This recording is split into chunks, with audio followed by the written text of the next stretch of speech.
Greetings interwebs, it's Jackie K and welcome to the world of Pokemon. I've been working on this project for a long time now. I've been wanting to cover the first generation ever since I finished my first Let's Play of Pokemon XD. As a little side note, I had to go back to see when that first episode went up. It's been 6 years since I've been doing this video game shtick. I can't believe it took so long to get to this point. Delays kept this dream from becoming a reality for years, but now I'm finally ready to have a full adventure in Kanto. This project is going to be a bit more focused on informing than my typical Let's Play, but I am hoping to squeeze in a few lighthearted moments every now and then. This project is a playthrough of not one, but 2 games. Pokemon Leafgreen, as you're seeing on screen now, and Pokemon Yellow. I'll be swapping between the 2 games as I see appropriate, to properly compare and contrast the first generation remake to the third generation remake. I know Pokemon is a series that isn't shy of its remakes, though starting with Kanto is going to be a bit rough. Especially since I feel Yellow and Leaf Green are the hardest for me to compare and contrast. The reason I feel this way is because Leaf Green and Yellow had different goals in mind when remaking it. While Fire Red and Leaf Green focused more on enhancing the game and making it beginner friendly, Pokemon Yellow goes on a route of making Red and Blue more like the anime that was airing at the time. Because of the major difference between these 2 games, I think it's only fitting to name the rival accordingly. I'm getting a little ahead of myself though. As for our name, I could go the traditional Red, but I am Jackie K, this channel's mascot is Jacket. I think it's only fitting if our hero was named the same name as well. Now about that rival.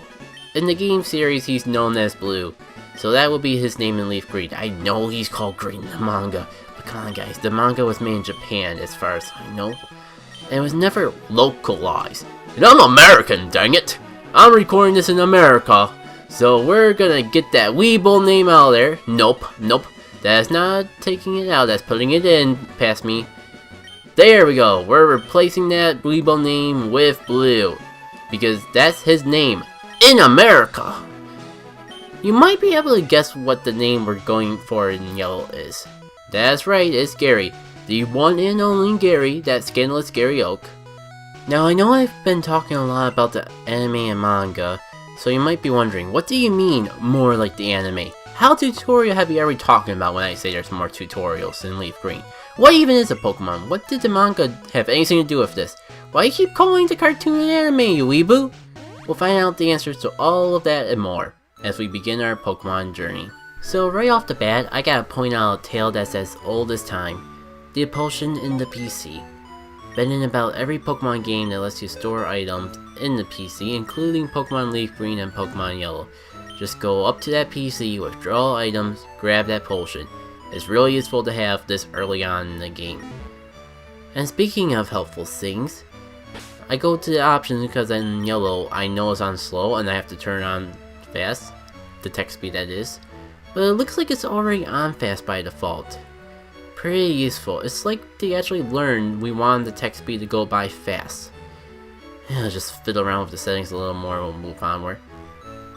Just take a second to get this music, by the way.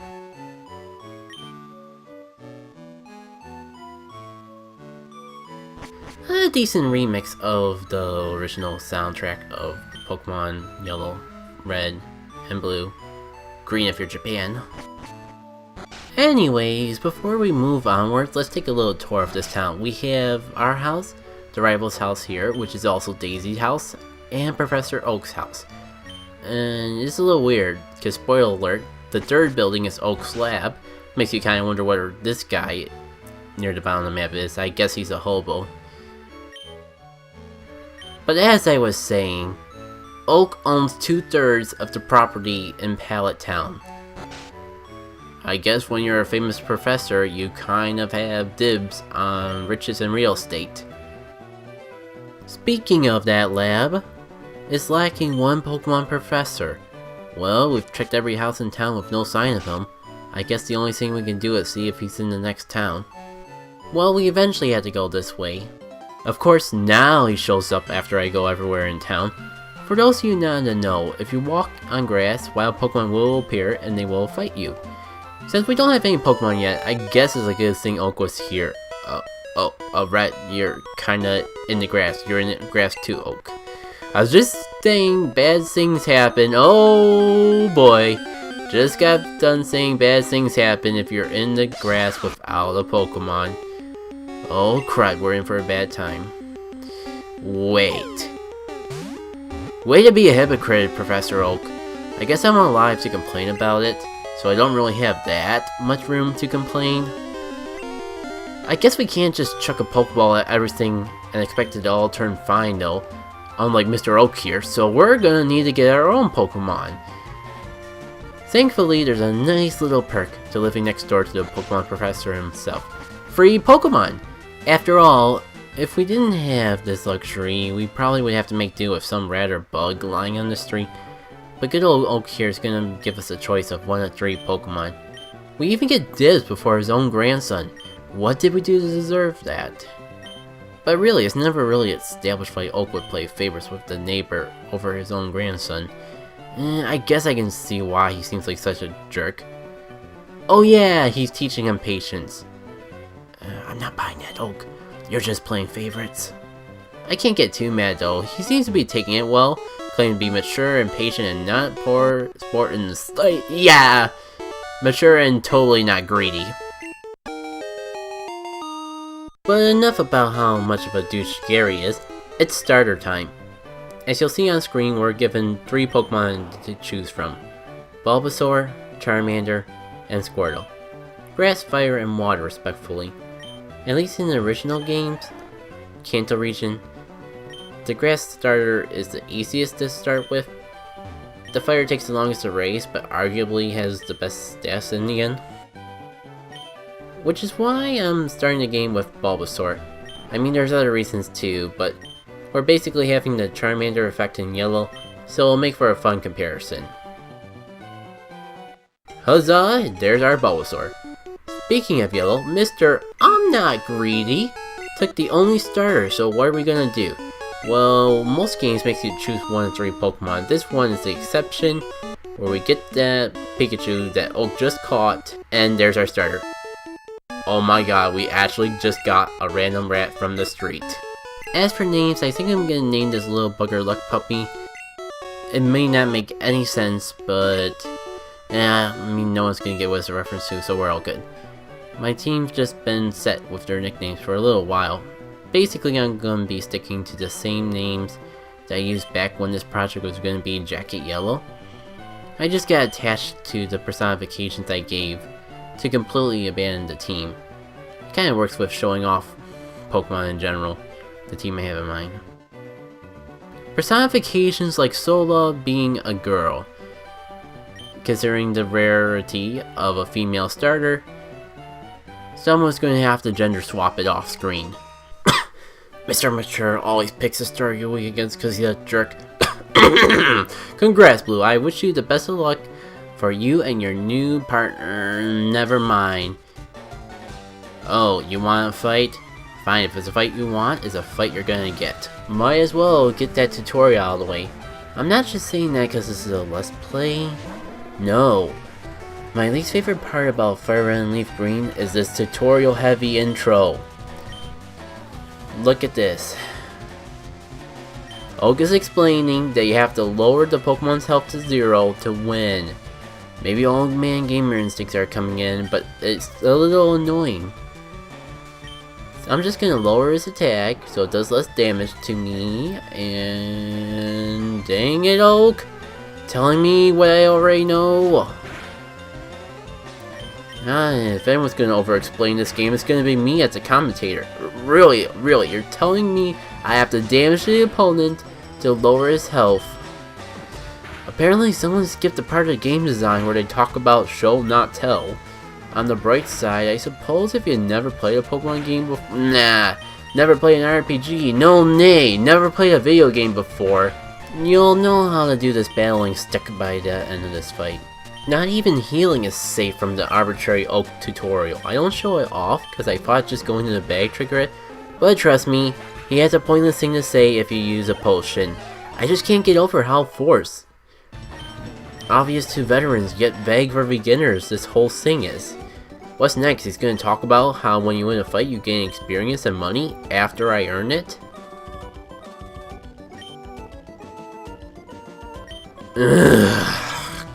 Well, now that we got the tutorial out of the way, how about we move on to a real fight? Of course, we had the chance to choose our own starter for evolution, but thanks to Gary F&O, we're gonna have to wait 6 years before we get a chance like that. With a Pikachu though, we do have one thing that Oak didn't bring up. It is called same type attack bonus, they'll all be referring to it as stab. Whenever a Pokemon uses a move that has stab, like Pikachu using Thunder Shock, it gives a slight power boost. And wouldn't get that boost if it was a different type move like Grass, Water, or Fire. Not that it matters because Eevee also has stab, and in combination with using Tail Whip, you're going to be taking a lot of damage. This isn't an easy fight, all I can suggest is you bring that potion, otherwise you're leaving it up to luck. Thankfully luck was on my side with missing that Tail Whip. And what's this, a critical hit on Thunder Shock? Man, gotta love those Gen 1 mechanics. Yeah, in the first generation, even a move claims to be 100% accurate, it did have a slight chance of missing. And the formula for calculating a crit is really strange, like it took your speed into account, and I'm not gonna get into the details. Just keep in mind high speed plus high crit equals crits for days. I say we're doing pretty good for ourselves. We won our first battle, Pikachu learned Tail Whip, Rival gets to go out, and oh, I guess our Pikachu doesn't like being inside a Pokeball. I wonder what that's a reference to. Ladies and gentlemen, the gimmick of the first generation, and it's the best gimmick. He'll follow us everywhere he can, as long as he doesn't faint. We can talk to him whenever he likes. It's gonna be a beautiful This is gonna take a while. Who's that Pokemon?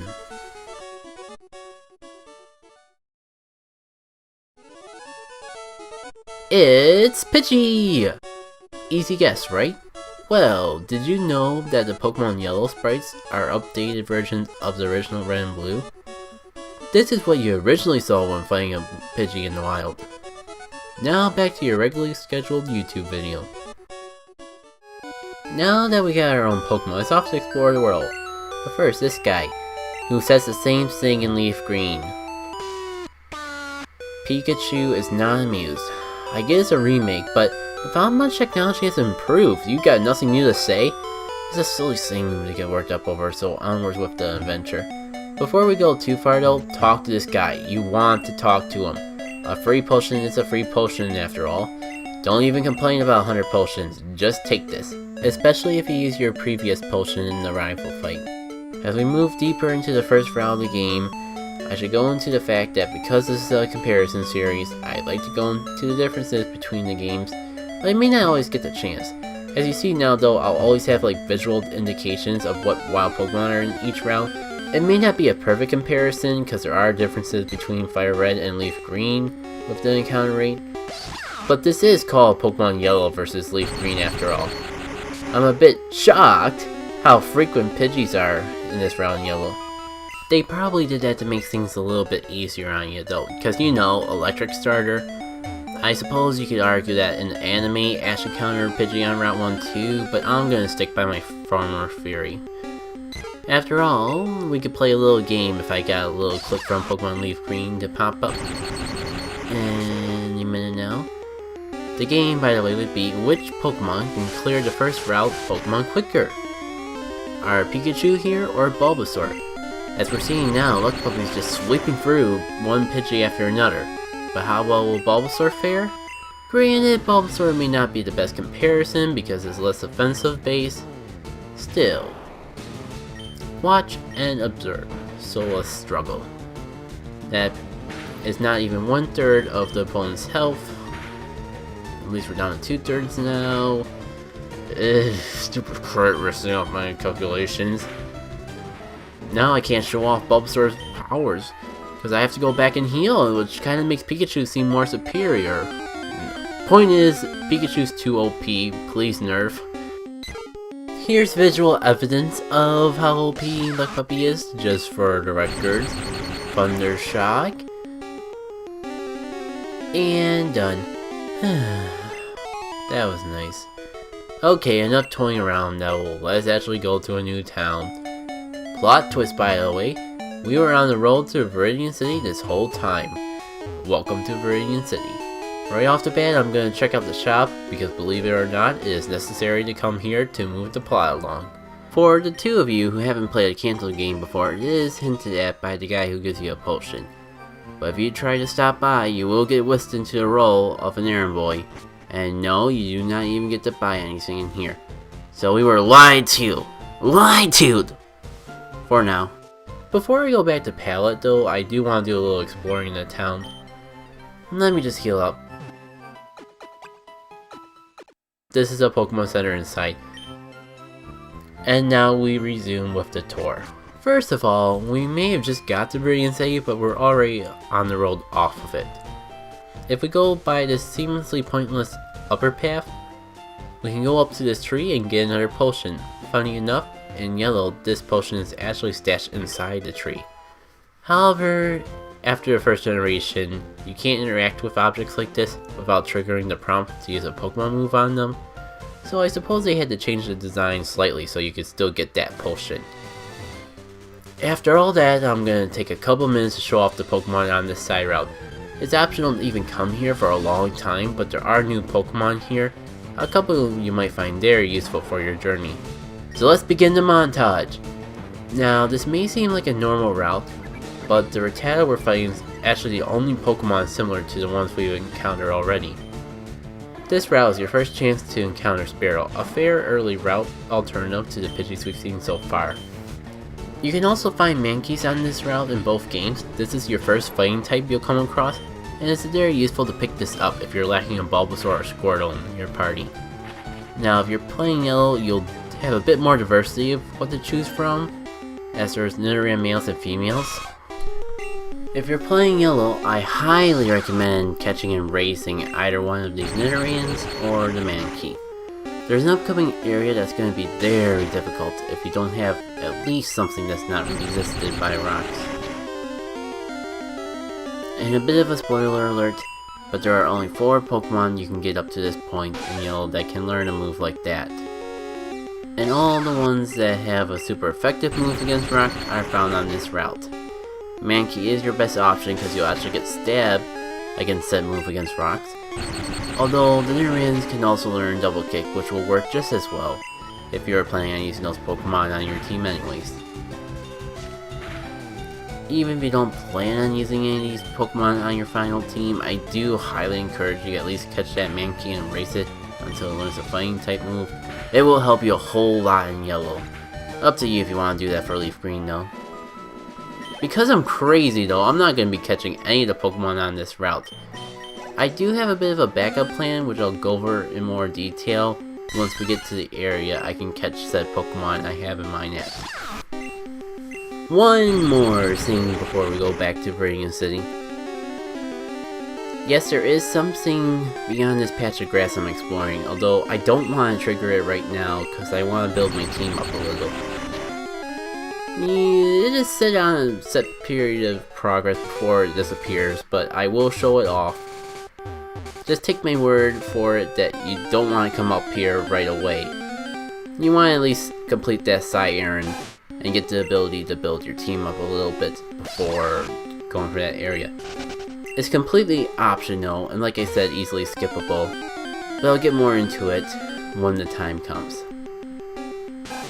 Now, onward back to the road to the Viridian City. By the way, this is the reason we have to go back to Pallet Town. This guy who's laying on the ground because he hasn't had his coffee yet. Luck Puppy's opinion? He's not amused. I feel too many playthroughs skip over this house, that's why I leave it in. It's just talking about nicknames, but the fact you can go into all these houses and talk to the people is just a part of RPGs I feel gets left out of less place. They may not be that interesting to watch, but when you're actually playing, it gives you a sense of atmosphere. Like that these people have their own lives they attend to and don't exist solely for your exploits. Although when you are playing, you are rewarded for exploration If not with items, then advice a beginner might need, or interesting dialogue. With that said, I'm not going to talk to every character, but that's my justification for leaving stuff in every now and then. Well, you know, thanks to these one-way ledges, we've pretty much skipped all the encounters in this route. We're scot-free, and except for that one. Well, nothing Luck Puppy can't take care of by blowing at it. Go Luck Puppy!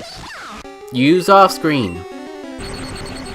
Hey everybody, I'm back! I know I've been gone a long time, but I had quite a bit of time and I discovered my true purpose in life. Not as a Pokemon master, but as a UPS guy! But really, let's get this over with. Hello, Oak. How's Pikachu doing? Pikachu is doing pretty good. Who am I kidding? Luck Puppy still disapproves me, but Oak doesn't know that. You're welcome for delivering that custom Pokeball that we're never gonna hear about again, by the way. Unlike that rifle theme. Now, if you give me a second, I'm gonna go back to Leafgreen, cause I could have sworn the dialogue was slightly different. What's this? A second of the rival not boasting about himself? What's this madness? Now, as we go through the iconic scene of Professor Oak giving us the Pokedex, I want you to note something. So besides the teleporting Pokedex, look what Oak gets in Leafgreen that he does not give us in Yellow. Pokeballs. That's right, in the first generation games you have to buy your own balls. A bit of a metaphor for the game as a whole when I think more about it. Man, the future is great. We even get a quick explanation here how to catch Pokemon. Never fear if I'm going through this text too fast, we'll get a much more in-depth explanation how to catch Pokemon very soon. But you see, this is our destiny, cause it's Pokemon. Gotta catch them all. What's that, Blue? You're gonna be a jerk by talking down to me and boasting about advantages you have over me? Oh boy! It's like you never change, because I was worried over nothing. So how's Luck Puppy doing back where we have to buy our own Pokeballs? He's not amused. Just gonna make sure I'm not making a liar out of myself, and quickly talk to the aides and make sure none of them give us any balls. Will anyone in this room give me balls? Nope, you're all worthless NPCs. Speaking of NPCs who are actually useful, if you go back to your rival sister, you can actually get that town map. I forgot in Leafgreen, which is why I'm using the yellow footage here, but we'll be back for it.